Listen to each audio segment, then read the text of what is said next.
Fighting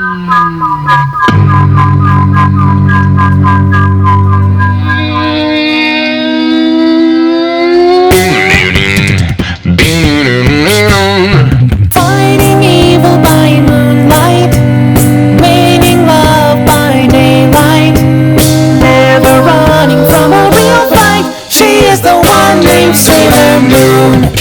She will never turn her back on a friend. She is all. Hello and welcome to a special bonus episode of Disney Movie Investigation. If this is your first time watching, this is an ongoing series as we take a look at the TV shows that we remember growing up. On this episode, we are going back to take a look at an international favorite when we take a look at Sailor Moon. And if you are enjoying these videos, I do ask that you hit that subscribe button. That way you'll be notified with each new episode. But for now, sit back and enjoy this bonus episode of Disney Movie Investigation. So like I said, today we are covering Sailor Moon. This was created by Nakano Takeuchi. It aired on TV Ashanti, ABC, Nickelodeon, and Fox Kids. The production company was Toei Animation, and it aired from March 7th, 1992 to February 8th, 1997, and it had a total number of episodes of 200 plus 3 TV specials. In terms of the production, Nakao Takeuchi initially planned on the manga Sailor Moon and the TV series to only run one season. But due to the overwhelming popularity, Toei Animation asked Takeuchi to continue to write the manga along with developing another storyline to extend the series. Takeuchi initially struggled, but once her editor suggested that the second season introduced Sailor Moon's daughter from the future, the second season was created. The manga and the animated series would be written at the same time, with the animated series only behind by a month or two. Each of the 5 seasons follow the storyline from the different manga books. So this included Sailor Moon, the original series, Sailor Moon R, Sailor Moon S, Sailor Moon Super S, and Sailor Moon Sailor Stars. In 1995, several American studios entered a bidding war over the international distribution rights. Deke Productions, Seagull Entertainment, and Sachs Finley Media would hire Optimum Productions to adapt the animation for an American audience. The show would premiere in Canada on YTV on August 28, 1995, and in syndication in the United States on September 11th. In November of 1995, the show was halted for production because of low ratings. The show had moderate success, but it struggled in the dead Saturday morning time slot in the United States.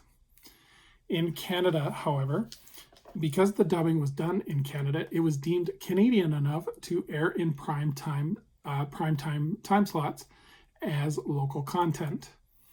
After the series was canceled, there was a fan petition that circulated, and it was able to get 12,500 signatures.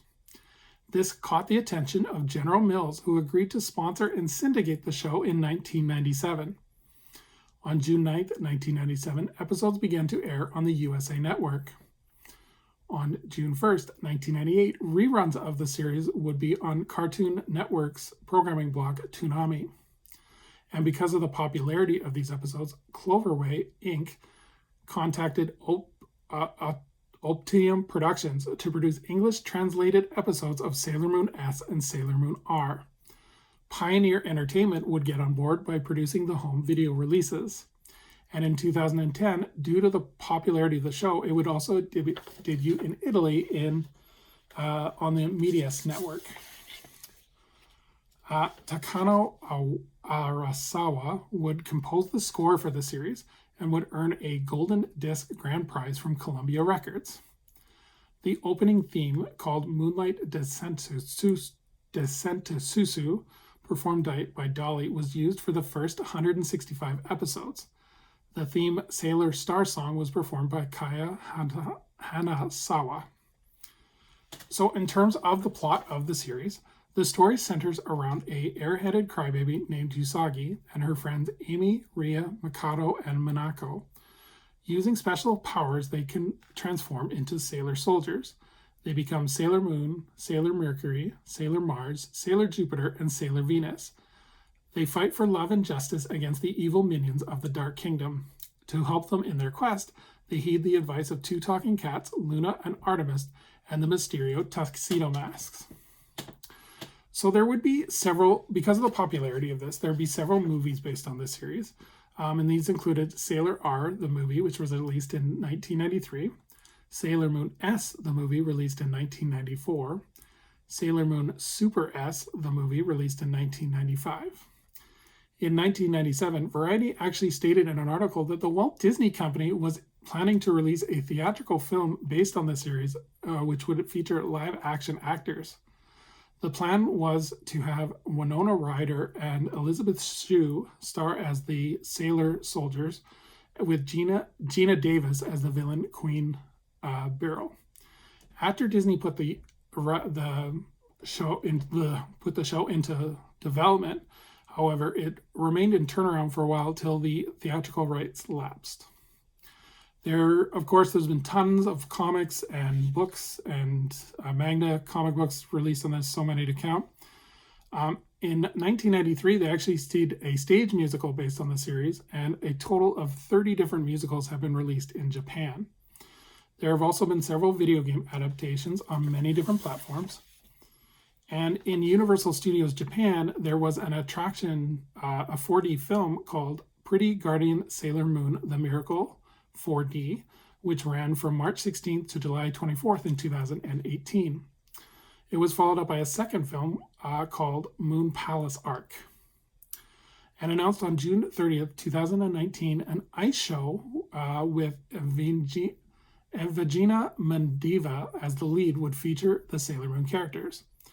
The show was titled Pretty Guardian Sailor Moon Prism on Ice, and it was supposed to debut in June of 2020.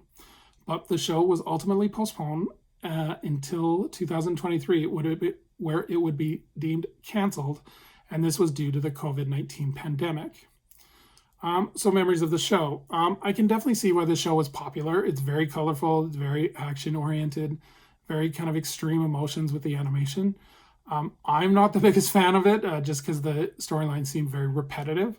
But again, I know I have friends that are super big fans of the show, and I know it has a huge fan base. So again, I can see why the popularity is there. So definitely worth checking out. They are released on DVDs with Japanese as well as English translations. You can also see the movies on Netflix as well. So thank you so much for joining us here on Disney Movie Investigation. I would invite anyone to please leave a comment below on what they think of the Sailor Moon TV series and what their favorite memory of it was when they watched it. So as we look forward to our next month's bonus episode, we're going to stay kind of in the world of Japanese characters as we take a look at the Nintendo series, the Super Mario Bros. Super Show.